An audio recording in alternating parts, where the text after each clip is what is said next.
റാം നാരായൺ റാം. ഇതിലുർപ്പകമാണ് ഇതേ ധർമ്മത്തിന്റെ മുഖ്യഭാഗം.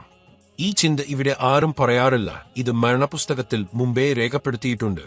ഈ ശരീരം കർപ്പൂരം പോലെയാണ്. നാം അപ്രാപ്യമായ വഴി പോകുന്നു. അനിമശക്തിയോടെ ഇവിടെ ആണ്. എല്ലാ സൃഷ്ടികളും അനിമശക്തിയോടെ പോകുന്നു. ഇതാണ് ശക്തിയുടെ സാരാംശം. വെള്ളം അപ്രാപ്യമായ വഴി കടന്ന് എത്ര കനത്ത കാറ്റ് വെള്ളം വരുന്നു. അത്തരമൊരു വെള്ളം ഏതു പ്രക്രിയയിലൂടെ പോയെന്ന് കാണാനാകുന്നില്ല. ഇങ്ങനെ ഈ ശരീരം അപ്രാപ്യമായിക്കൊണ്ടിരിക്കുന്നു. നാം അപ്രാപ്യമായ വഴിയിലാണ്. ഒരു ദിവസം ഞങ്ങൾ തുരുളുകൾ കണ്ടിരിക്കും. ഒരു ദിവസം വലിയ ശക്തിയും വലിയ ബലവും വരും. ആ വലിയ ശക്തികളെ നാം നേടും, സമാഹരിക്കും. എപ്പോഴും ഓർക്കുക, നിങ്ങൾ എന്തുകൊണ്ടാണ് വന്നത്, എവിടെ പോകുമെന്ന്, വരാനുള്ള ഉദ്ദേശ്യം എന്തെന്ന്. ഈ 3 കാര്യങ്ങൾ ചിന്തിക്കുക.